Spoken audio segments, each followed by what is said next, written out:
Hi, my name is Anna, and I'm from Ohio. Please like and subscribe. My parents always dreamt of being world-famous singers, but they could never become anything more than background vocals. So when me and my sister Tanya were born, Dad taught me all about music. While Tanya was Mom's favorite, 'cause she was the pretty one. Everyone admired her emerald green eyes and blonde hair. Once when we were 5, a woman even tried to steal her from the park. "Let go of my sister, or I'm gonna scream!" "I'll give you $10, kid. Let go of her hand." Tanya and I struggled until she let go and ran away before the police came.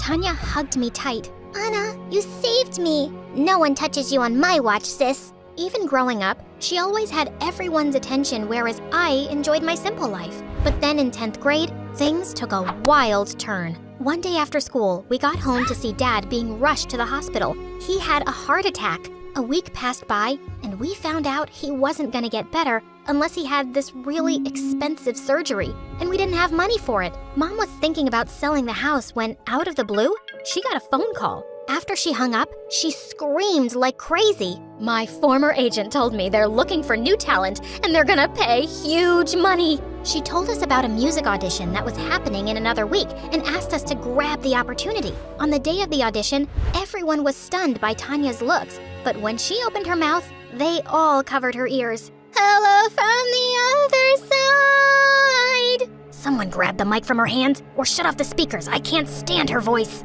Well, he was over-exaggerating, but not entirely. Tanya couldn't sing a note, not even in the bathroom. A few minutes later, it was my turn, and when I started singing, the producers looked mesmerized. "I'm not giving up on you. You know I love you. Please hug me and say it back. I love you." After a long discussion, they announced they were gonna sign both of us, but there was one condition. They wanted me to sing, but in the background, for Tanya, she would lip sync to my voice. No, that's wrong.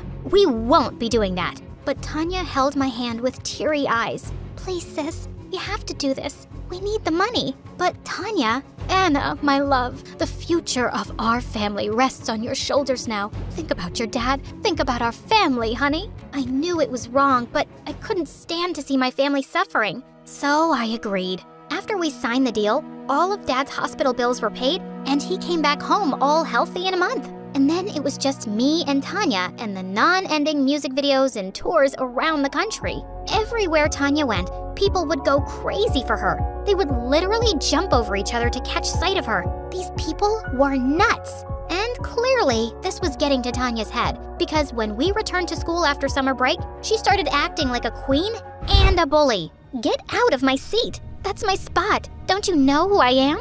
The guy didn't even flinch and kept munching on his sandwich, and Tanya looked as furious as a dragon. "Hey, it's okay. We can take another seat. Maybe he can't hear..." But she just picked up a bottle full of mustard and dumped it on his head. "You've got to be frickin' kidding me." I looked at the guy, who looked raging mad. "Hey, I'm sorry about my sister. She's a little... Please, let it go. I'll pay for your jacket later." I grabbed Tanya's hand as I pulled her out of there. "Have you lost your mind? Didn't you see? He was acting as if he didn't know me." "Tanya, you're not the president, and you should..." "Whatever, Anna. You didn't have to say sorry to him. He's a jerk."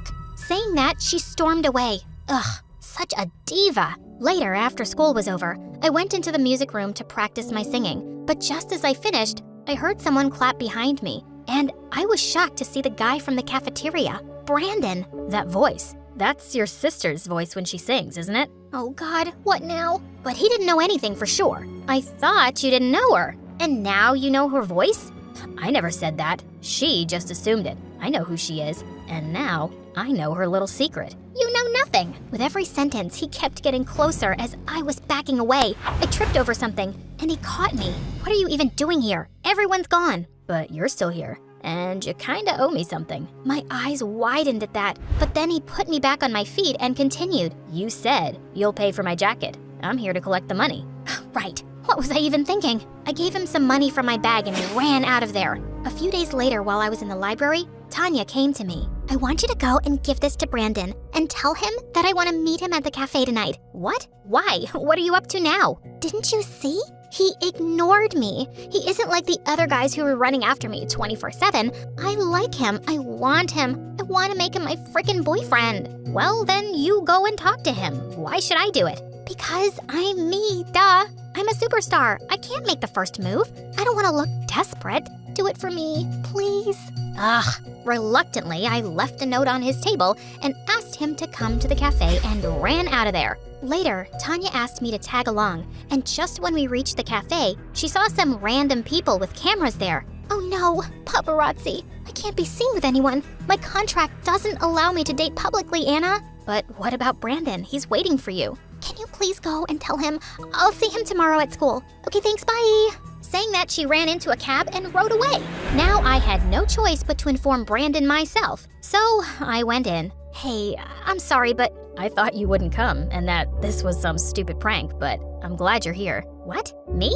Wait, did he think I was the one who called him here? Shoot! I wanted to tell him everything, but he looked so happy to see me, and he'd ordered all my favorite food items. I thought I could wait another few minutes before telling him, but as time went by, things just kept getting better and better. He was pretty cool. After our little date, he walked me back home. This was my chance to tell him the truth, but he just pulled me in for a kiss, and gosh, it was amazing. Suddenly, I heard Tanya coming out the front door, and I pushed him away into the bushes and rushed in. The next day, I was looking for him everywhere to tell him the truth, but I found Tanya was already talking to him in the corridor. Frickin' fishes. What do you mean you don't like me? Then why did you show up at the cafe last night? What are you, crazy? I wasn't waiting for you. I was there for Anna. I wouldn't date someone as mean as you, even if you were the last girl on earth. How dare you? Tanya slapped him hard and ran out of there, and all the kids were recording everything on their phones. This was bad. I ran after Tanya, but she pushed me away. Get lost, Anna. I told you I liked him, but you trapped him first. Tanya, stop it. I didn't do anything. He liked me from the beginning, and you sent me to him.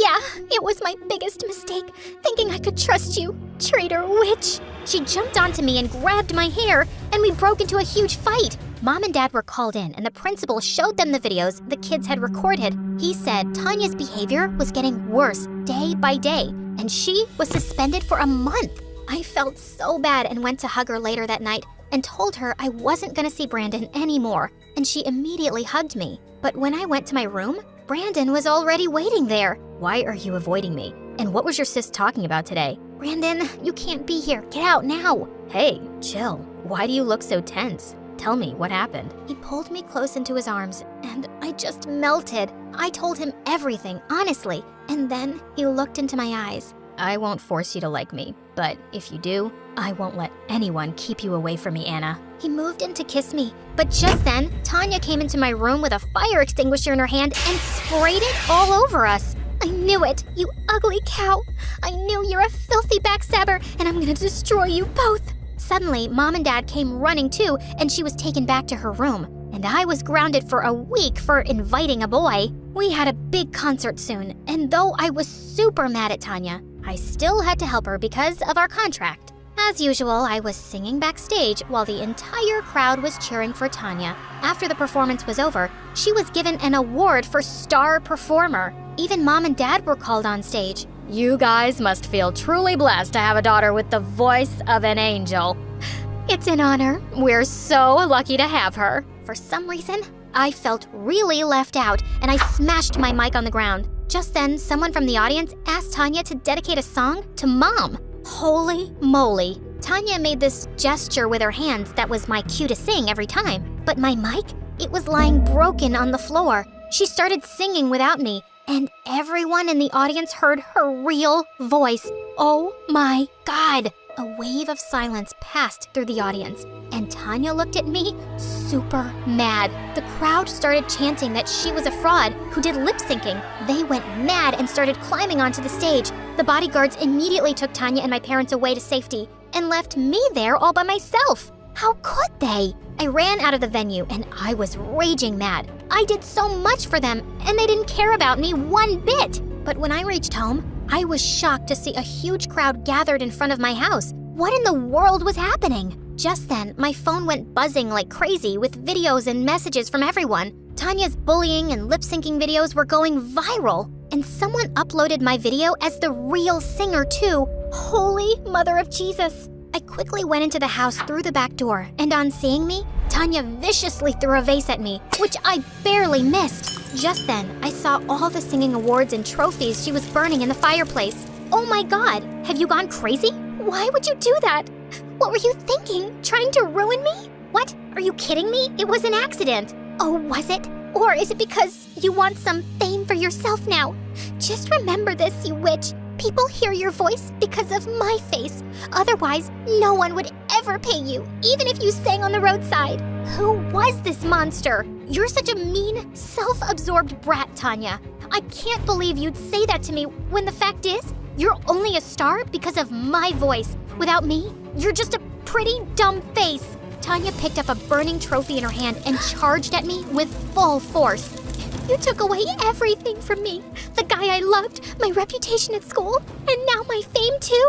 I'm gonna kill you. Thankfully, Mom and Dad came in and stopped her just in time. Stop this madness right now. I can't believe we were so blinded by your beauty and fame that we never realized what a monster you were turning into. Dad took the burning trophy from her hand and threw it away. Anna, we're so sorry. We've never truly appreciated you for everything you've done for us. You're the daughter that every parent would be proud of. Please, forgive us. Oh, Mom, Dad, you people are just morons. And I'm not letting go of my fame so easily. Watch this. I'm gonna walk out and everyone is still gonna love me. Tanya opened the front door and walked out, and all the media surrounded her. So, is it true you can't sing? And that creepy frog voice we heard? Was it your real voice? And who's the real singer? Is she your sister? We want to say her. You're just fake trash. Just then, a bunch of anti-fans started throwing eggs and rotten tomatoes at her. She was screaming like crazy and pushing through the crowd to get to her car. And well, I was enjoying it. She was totally getting what she deserved. I thought I'd get a better view from my room, so I went up and found Brandon there. I immediately hugged him. Whoa, the truth's all out now. And I can't believe I'm dating the real star. I'm excited for your famous life now. No, Brandon, I just want a peaceful life. And if you're with me to enjoy some kind of popularity, you got the wrong girl. No, babe, I don't care about what you choose, just as long as I can be with you, always.